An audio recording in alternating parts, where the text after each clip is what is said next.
¿Qué tal? ¿Cómo están? Qué placer acompañarles y bienvenidas a Impacto Económico. Soy Edson Sánchez. Vamos de inmediato a repasar nuestros principales titulares.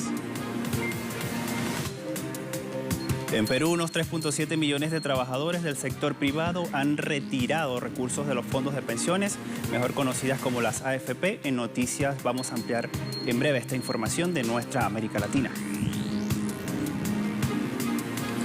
Revisamos en nuestro segmento en contexto el avance de las fuentes de energías alternativas en medio de la actual crisis sanitaria provocada por la COVID-19. Italia registró una caída en su economía en el segundo trimestre del año debido a los efectos de la pandemia del coronavirus. En Economía 360 le contamos.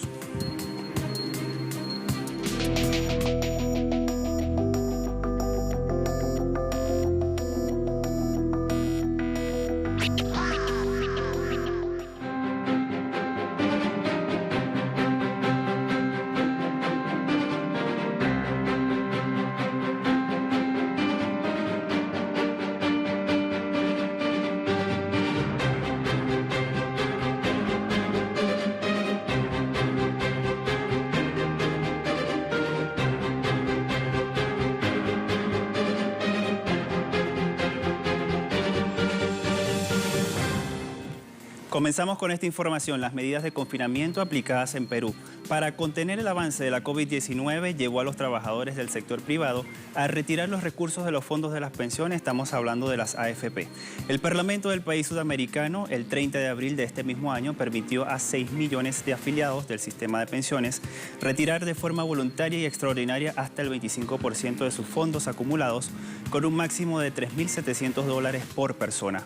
Hasta el momento, el monto acumulado por el adelanto de las pensiones asciende a $5.500 millones. Según la consultora Ipsos, la cuarentena nacional levantada el 1 de julio dejó sin ingresos a 4 de cada 10 peruanos. Esto mientras la nación posee una tasa de informalidad laboral del 70%. De acuerdo con la Asociación de Administradoras de Fondos de Pensiones, desde el 18 de mayo, unos 3.7 millones de afiliados solicitaron el retiro y cada uno recibió un promedio de $1.470. Las autoridades estimaban que el monto global del retiro bordearía los $8.000 millones, pero finalmente fue de $5.500 millones.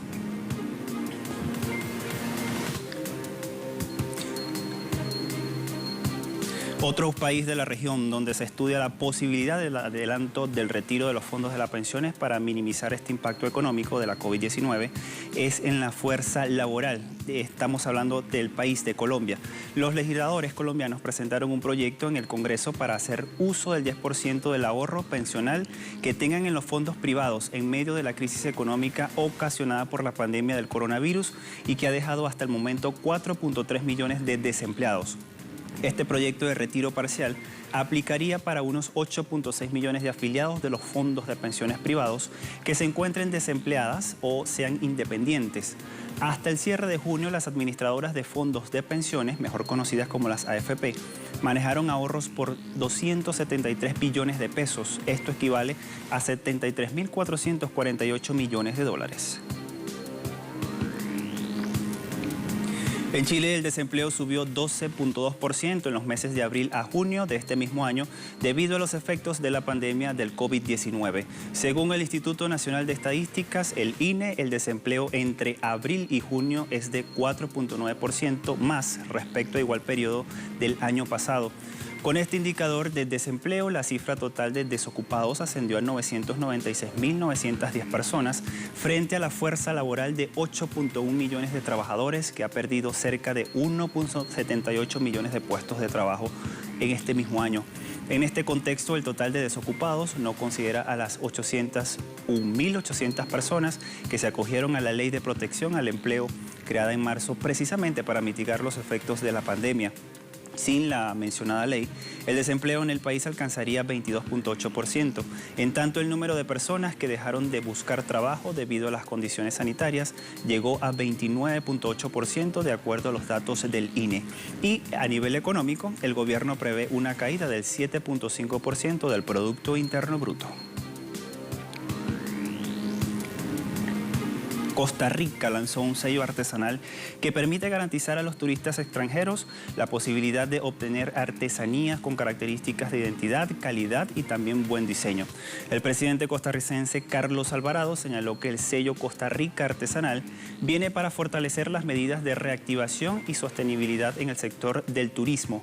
En tanto, estas medidas brindan apoyo directo a las pequeñas y medianas empresas, así como a las personas emprendedoras en la artesanía. En este sentido, el certificado permitirá dar un valor agregado a los productores nacionales para así estimular el consumo y contribuir al desarrollo socioeconómico y cultural del país. Por otra parte, los emprendedores o pequeñas y medianas empresas que obtengan el criterio tendrán facilidades para participar en ferias y negocios organizados por el Ministerio de Economía, el Ministerio de Cultura y también el Instituto Nacional de Aprendizaje.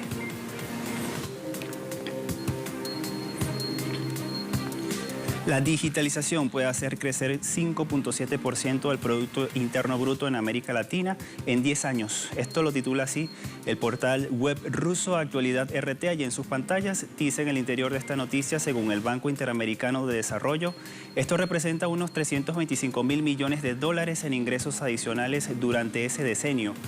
En tanto, la entidad financiera indicó que la región latinoamericana debería realizar mayor énfasis en las nuevas tecnologías más allá de las construcciones tradicionales. El economista y jefe del BID, Eric Parrado, recalcó que la infraestructura será un componente crítico para impulsar las economías y reducir las desigualdades tras la pandemia. También Parrado destacó que se debe invertir de manera inteligente y sostenible, debido a que los presupuestos serán restringidos. Además, sostuvo que la tecnología digital permite una mayor compensación de cómo las personas utilizan las carreteras, consumen agua y la electricidad.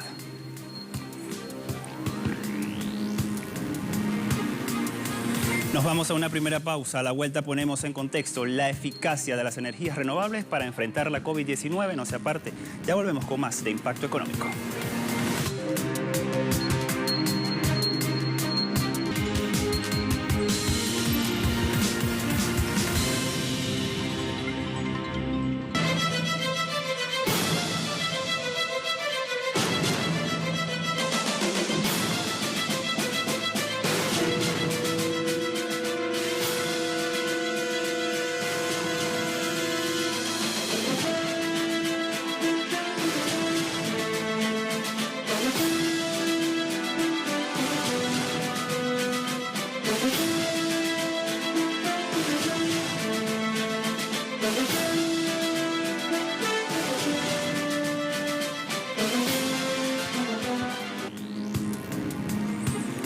La pandemia de COVID-19 deja cientos de interrogantes en relación al futuro económico de todo el mundo.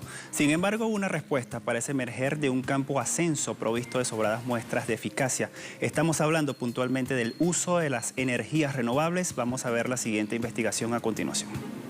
Una investigación de la agencia informativa Prensa Latina indica que el desarrollo de las fuentes renovables de energía ahora no es solo posible, sino también imponderable, en detrimento de la quema de combustibles fósiles y en defensa de la sustentabilidad social y económica. De acuerdo a la Agencia Internacional de Energía Renovable, más de la mitad de las fuentes de este tipo, agregadas en 2019, logró costos más bajos que las nuevas y más rentables plantas de carbón. El estudio demostró que reemplazar los 500 gigavatios más costosos de carbón con energía solar fotovoltaica y eólica terrestre el próximo año reduciría los costos del sistema de energía en hasta $23.000 millones cada año. Asimismo, en el estudio se afirma que el uso de las energías renovables reduciría las emisiones anuales en alrededor de 1,8 gigatoneladas de dióxido de carbono, equivalente al 5% del total del gas emitido a la atmósfera en 2019. También generaría un estímulo de inversión de $940.000 millones, equivalente al 1% del Producto Interno Bruto Mundial. Otra de las ventajas de este tipo de energía es que la misma cantidad de dinero invertida en ella actualmente produce más capacidad nueva que la que tendría hace una década. Según el estudio de Prensa Latina, cada vez más países están apostando por la implementación de las energías renovables. Tan solo el año pasado estas fuentes alternativas registraron un aumento. Veamos los detalles a continuación. Una investigación del Programa de Naciones Unidas para el Medio Ambiente, PNUMA, revela que la capacidad de energía renovable, exceptuando grandes represas hidroeléctricas, creció 184 gigavatios durante 2019. Tal adición significó 12% más que la nueva capacidad de 2018 y la inversión en dólares fue solo 1% más alto que el año anterior, con poco más de 282.000 millones de dólares. Según el organismo de la ONU, la caída de los costos de las alternativas limpias brinda a los países la oportunidad de impulsar la acción climática en los paquetes de recuperación de la COVID-19. En ese contexto, Inger Andersen, director ejecutivo del Programa de Naciones Unidas, instó a los gobiernos del mundo a aprovechar el precio de la instalación de energías renovables, que según él es cada vez más bajo. Sin embargo, los países del orbe deben hacer un esfuerzo para cumplir con el objetivo principal del Acuerdo de París, que contempla limitar el aumento de la temperatura global a menos de 2 grados Celsius. Esta meta requeriría la adición de alrededor de 3.000 gigavatios de energías renovables para 2030, dependiendo de la combinación de la tecnología elegida. El bajo costo de las energías alternativas está provocando la reducción o paralización de las operaciones de las plantas de energía a partir del carbón. Todo esto sin contar que dichas plantas de combustible fósil deben hacer frente a los efectos del coronavirus y a la competencia del gas. En esa línea, la compañía Global Data estima que la demanda mundial de importaciones de carbón podría disminuir en 7% para fines de 2020. Otro de los efectos favorables del uso de las energías renovables es la generación de los puestos de trabajo.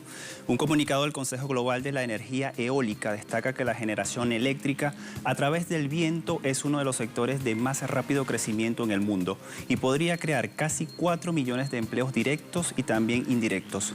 Este tipo de energías potenciaría inversiones anuales adicionales por 207.000 millones de dólares, siempre que la capacidad eólica supere los 2 teravatios. La investigación incluso hace referencia a los efectos del cambio climático y sus consecuencias el año pasado. Munich Re es una reaseguradora más grande del mundo. Destaca que los huracanes, incendios forestales y las inundaciones le costaron al mundo 150.000 millones de dólares y se espera que las pérdidas en negocios y la economía aumenten debido al incremento durante una década de las catástrofes naturales.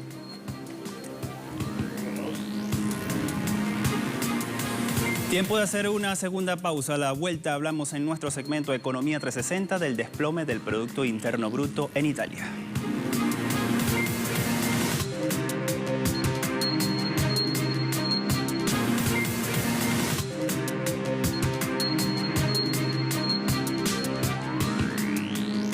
Italia es otro país europeo que registró una caída en su economía en el segundo trimestre de este mismo año y esto se debe a los efectos de la pandemia del coronavirus.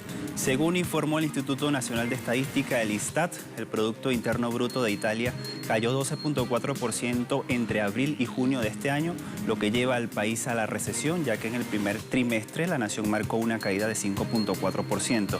Roberto Monducci, director del instituto, señala que la demanda exterior está deprimida.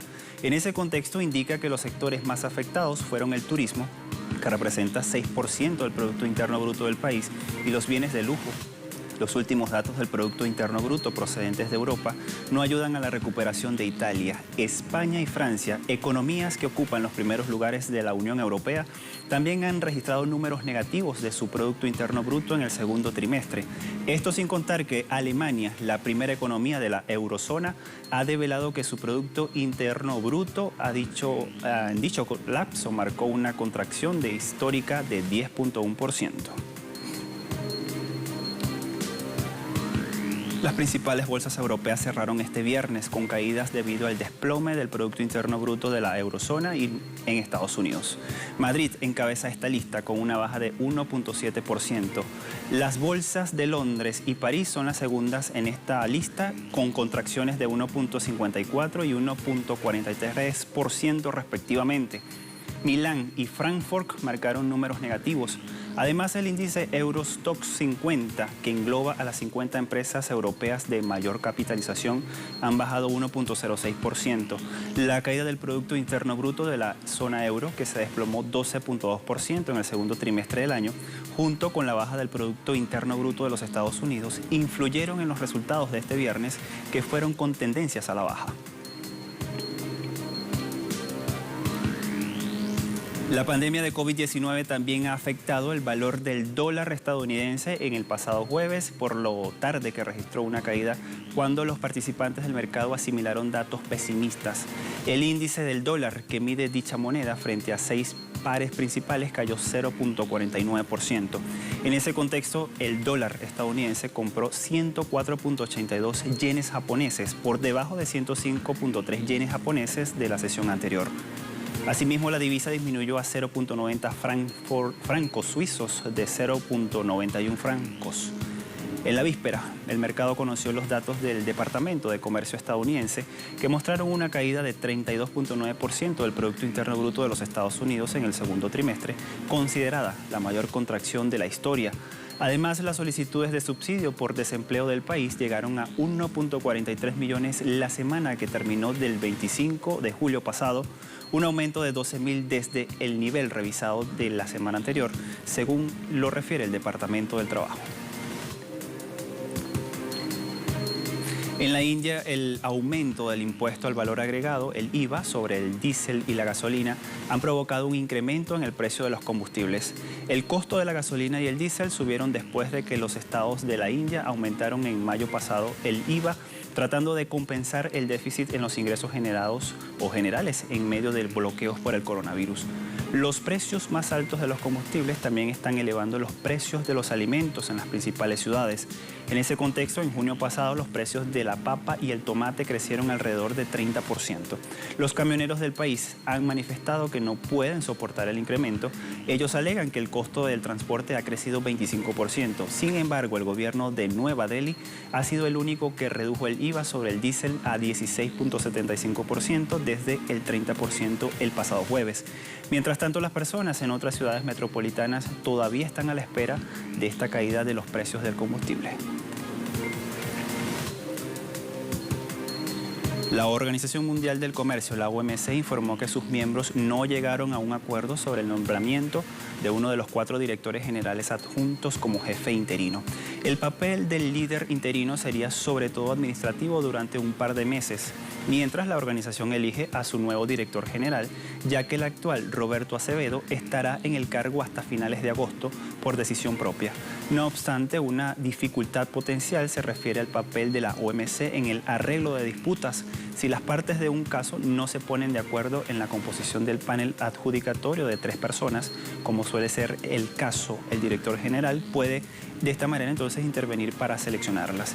Por otra parte, los miembros de la OMC acordaron que elegirán al futuro director general, reduciendo los candidatos actuales de 8 hasta 5 y luego a 2, antes de adoptarse la decisión final para el próximo 7 de noviembre.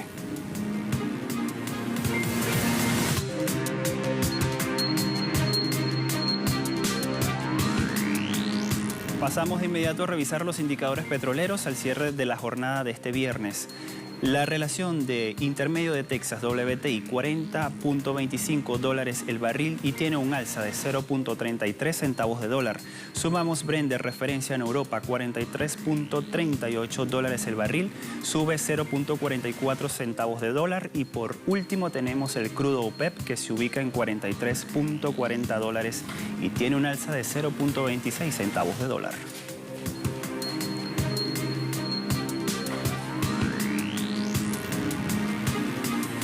Con estos indicadores ponemos punto final a esta emisión de Impacto Económico. La invitación, como siempre, para que siga todas nuestras redes sociales y haga sus comentarios a través de impactoeconómico@telesurtv.net. Gracias a todos por la compañía. Feliz fin de semana para todos.